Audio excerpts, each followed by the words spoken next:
साथियों नमस्कार, मैं हूं नीरज पटेल और आप देख रहे हैं नेशनल जनमत। इस देश में जाति एक कड़वी सच्चाई है। जाति के आधार पर तय होता है कि किसी व्यक्ति को कौन सा पद मिलेगा या नहीं। मान लीजिए पद मिलने के बाद कुछ आरोप लगे तो उन आरोपों की जांच होगी या नहीं, यह भी जाति से तय होगा। मान लीजिए आरोप सही भी साबित हुए, उसके बाद सजा क्या दी जाएगी, किस स्तर की दी जाएगी, ये सब कुछ जाति के आधार पर ही तय होता है।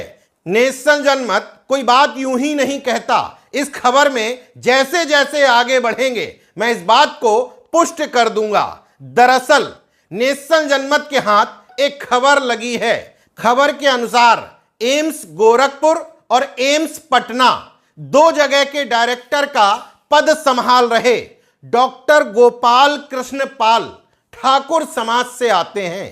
तो इसमें खबर क्या है? खबर यह है कि डायरेक्टर साहब तो ठाकुर समाज से आते हैं, लेकिन उनके बेटे और बेटी ओबीसी यानी कि पिछड़े वर्ग से आते हैं। क्या यह संभव है? इस तथाकथित रामराज्य में सब कुछ संभव है। यह आरोप मेरे नहीं बल्कि एम्स गोरखपुर में सर्जरी विभाग के विभागाध्यक्ष डॉक्टर गौरव गुप्ता के हैं। वो भी उन्होंने थाना अध्यक्ष एम्स को प्रार्थना पत्र देकर के कहा है कि इन तीनों यानी कि एम्स के डायरेक्टर डॉक्टर गोपाल कृष्ण पाल, उनकी पत्नी प्रभाती पाल और बेटे ओरो प्रकाश पाल के खिलाफ एफआईआर दर्ज करो। किस मामले में? दरअसल डॉक्टर गौरव गुप्ता ने आरोप लगाए हैं कि डायरेक्टर पद का वेजा इस्तेमाल करते हुए डॉक्टर कृष्ण गोपाल पाल ने अपने बेटे ओरो प्रकाश पाल को 27 अप्रैल 2004 को एम्स गोरखपुर में माइक्रोलॉजी विभाग में एमडी के कोर्स में एडमिशन दिलवा दिया, वो भी ओबीसी नॉन क्रीमी लेयर का सर्टिफिकेट लगा करके। अब दो एम्स का चार्ज था तो एक जगह बेटे को एडजस्ट करवाया तो स्वाभाविक तौर पर दूसरी जगह बेटी को एडजस्ट करवाना पड़ेगा। तो पटना एम्स में फॉरेंसिक मेडिसिन डिपार्टमेंट में बेटी को सीनियर रेजिडेंट यानी कि एसआर के पद पर अपॉइंट करवा दिया। हालांकि डॉक्टर गौरव गुप्ता का आरोप है कि अगर मेरे आरोपों में दम नहीं है तो क्या वजह है कि मामले के तूल पकड़ते ही डायरेक्टर साहब के बेटे ने निजी कारणों का हवाला देते हुए अपना एडमिशन रद्द करवा लिया। इस तरीके से एक छात्र की सीट वैकेंट चली गई, मतलब एक छात्र का हक खा लिया। यह अलग मसला है, लेकिन महत्वपूर्ण मसला है कि ओबीसी नॉन क्रीमी लेयर का सर्टिफिकेट बन कैसे गया। डॉक्टर गुप्ता आरोप लगाते हैं कि एम्स का डायरेक्टर होने के नाते, वो भी दो जगह का, डॉक्टर गोपाल कृष्ण पाल के पास तकरीबन 40 से 50 लाख प्रति साल की सैलरी आती है और उनकी पत्नी प्रभाती पाल पांडिचेरी में एक मेडिकल कॉलेज में प्रोफेसर हैं। मतलब दोनों की सैलरी अगर जोड़ दी जाए तो 80 से 90 लाख रुपए दोनों को सैलरी मिलती है। इसके बावजूद ओबीसी तो छोड़िए, उसमें भी नॉन क्रीमी लेयर का सर्टिफिकेट इनका बन कैसे गया।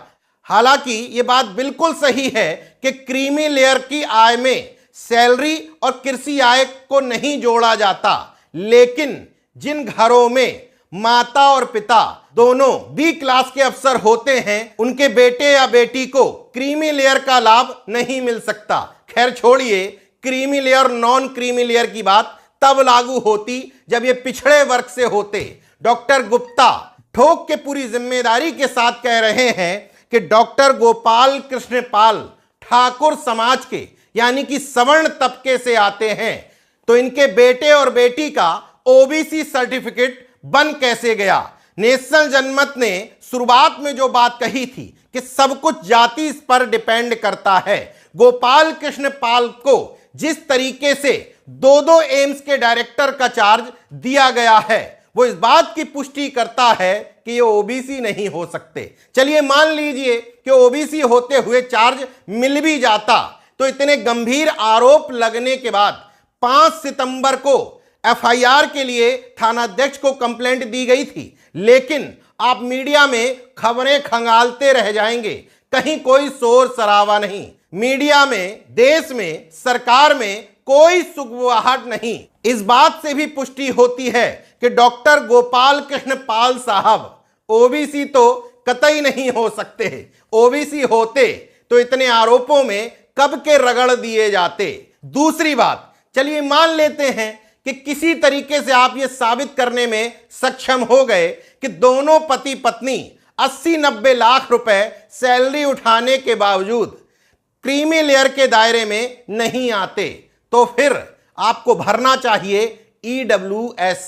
गरीब सवर्णों को सरकार जब आरक्षण दे चुकी है तो बेवजह ओबीसी के आरक्षण में सेंधमारी क्यों करते हो? आरक्षित वर्ग को आरक्षण लेने पर गाली भी देते हो, खुद के छत्रत्व पर घमंड भी पाले हुए हो, और उसी ओबीसी वर्ग की सीटें खाने के लिए अपने बच्चे और बच्चियों को पिछड़े वर्ग का घोषित भी करार दे देते हो। आखिर ये दोहरा चरित्र लाते कहां से हो? एक बात की और जिम्मेदारी लेता हूं, देश के जातिवादी सिस्टम को देखते हुए पूरी जिम्मेदारी के साथ कह रहा हूं कि डॉक्टर गोपाल कृष्ण पाल ने डायरेक्टर का पद हासिल करने के लिए खुद को सवर्ण यानी कि ठाकुर बताया होगा, वरना एक जगह का तो चलो किसी सेटिंग से मिल भी जाता, 2-2 एम्स के डायरेक्टर की जिम्मेदारी उनको मिल ही नहीं सकती थी।